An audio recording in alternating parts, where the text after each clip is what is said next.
This is really unexpected. It's been 2 weeks since I planted the bare root apple trees.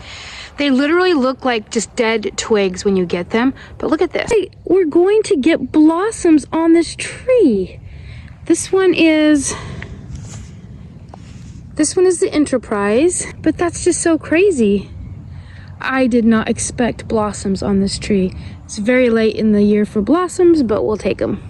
I don't expect to get apples from the tree, but it's just fun to see that it's blossoming. In this video, I'm going to show you how to plant bare root apple trees. Very easy. When you buy them from a nursery and they have them shipped to you in the spring, there are so many varieties to choose from, and you can pick which ones are the best fit for your area. I have seen things down at our Tractor Supply and our Home Depot and our Walmart that actually cannot grow and produce fruit here. My trees came today, so we didn't really need more apple trees. I pull them out so I can see what they look like.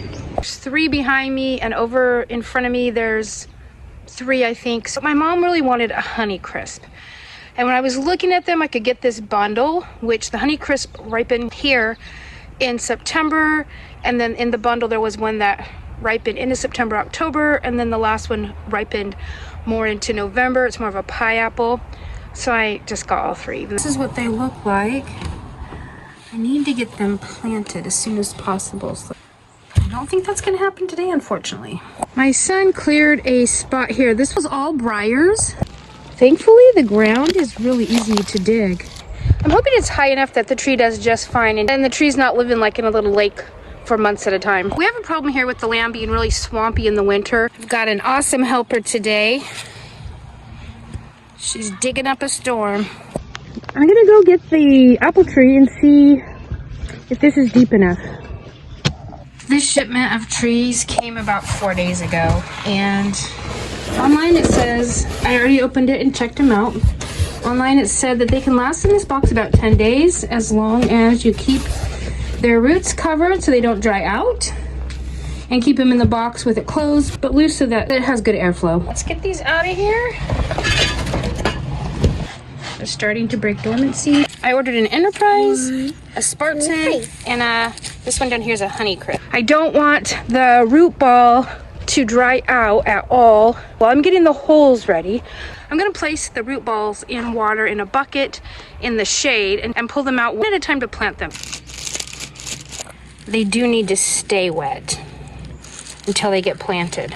We're just going to put them in this bucket to set until we need them.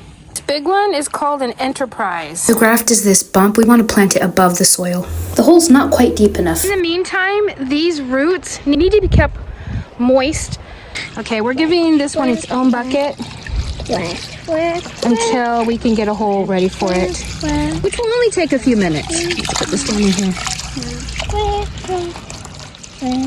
Once I'm ready to plant it, I'm going to put a little mound of soil right underneath where, and you just fill in around it. It's definitely easier with 2 hands because then one person can hold the tree up straight, like my little helper's doing, right? And I'm just trying to kind of tamp it down. I don't want any air pockets in there around the roots.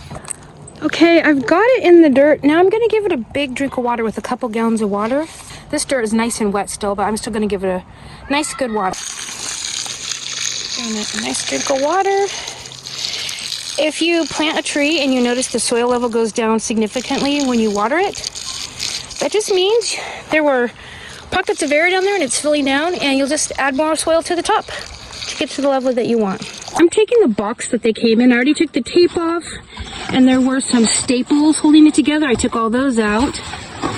And I'm gonna put this around the tree with chips on it because all of these briars are gonna grow back. This will help prevent that. This is gonna be where our next tree goes. It is about 15 feet from the one I just planted. How far you need to plant your trees depends on what size your tree is going to grow up to be. So these are dwarfs. So we're going to do tree number 2 right here. All right, let's go plant the Honeycrisp. Much smaller root system. So this one needs to be planted.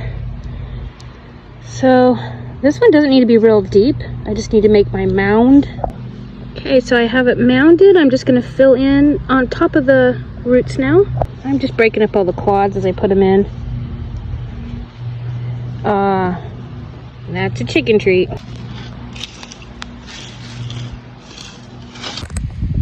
Okay, that one's in the ground. Always a good drink of water. See how some of the soil sunk down and you have a little bit of the roots up top? That means some of it got packed down and I need to add some more soil to the top of this tree. This one is simply a stick, so I hope it grows. My little helper left, so my dad came over and filled in the dirt while I held the tree in place. I'm gonna go get a water bucket.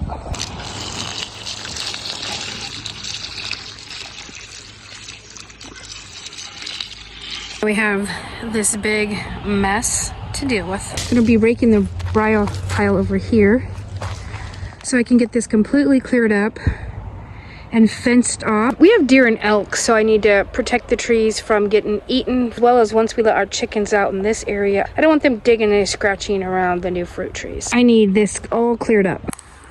Okay, it's looking better. Now I need to get cardboard around all of the trees. Time for some wood chips.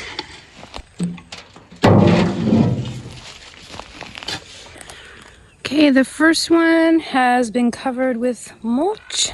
The whole point of the cardboard and the wood chips is simply to prevent the weeds from coming up while the tree's getting established. I don't want the mulch on the tree trunk, so I'm gonna move it away. I'm gonna just let there be soil here, place where I can water it, and nothing around the trunk. Okay, the second tree is done. It's completely mulched. I'm just gonna weed eat down really low for where the fence line is gonna be. My dad came out with the tractor to pull up a bunch of the big blackberry briars roots. The cardboard got displaced a bit, but that's an easy fix. I'm gonna put up a T-post and welded wire fence around them. This fence is super wonky, but I just need to get it up quickly tonight, and I can actually make it a real fence later, but it's tall enough the deer won't get over it, and it'll protect our new little apple trees. Okay, the apple tree fence is up. Is it perfect? 100,000,000%. No, it's not perfect, but it's very temporary until I have an extra set of hands out here to put up a proper fence. I was able to do the T-post and the wire welded fencing by myself tonight in about an hour and a half. So if I can do it, you can do it. It's 1 week later and you can already see some growth happening. This one that looked just like a stick has some little buds coming on, and the Honeycrisp does too. Okay, this is really unexpected. It's been 2 weeks since I planted the bare root apple trees. We're going to get blossoms on this tree. This one is the Enterprise. That's just so crazy. I did not expect blossoms on this tree. It's very late in the year for blossoms, but we'll take them. I don't expect to get apples from the tree, but it's just fun to see that it's blossoming. Look how quickly the blackberry briars pop back up in just 2 weeks also. I'm gonna have to come out here and get rid of these again. Honeycrisp has gotten a bunch of leaves on it. And the Spartan, look it, it's gorgeous. It's been exactly 3 weeks since we planted the trees. Here's the blossoms. You see where I put the cardboard and wood chips down? And then all around it, look how quickly these blackberries grow back. So I think I'm gonna try to do the whole area with cardboard. Here's the Spartan that looked like a plain stick, all leafed out. 3 weeks on the Honeycrisp.